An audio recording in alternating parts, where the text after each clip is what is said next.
Hi, my name is Thomas Tang. We're showing today here our KVM over IP product. As you can see, this particular product here is a KVM transmitter and receiver over gigabit Ethernet.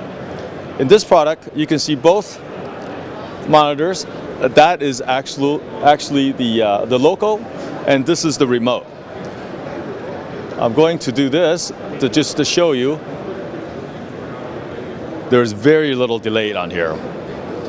Another very cool demo we want to show here is that you can see here, we're going to put a USB on the remote receiver and play this video content back on the local host. I'm going to now enable the USB. As we enable the USB, it will open the content.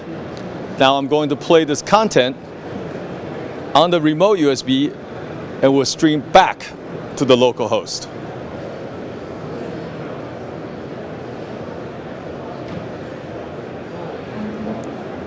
As you can see, there's hardly any delay by going back to the host. This is a very unique product. It's KVM over IP.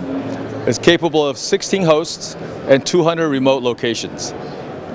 You can find our product at www.apantec.com.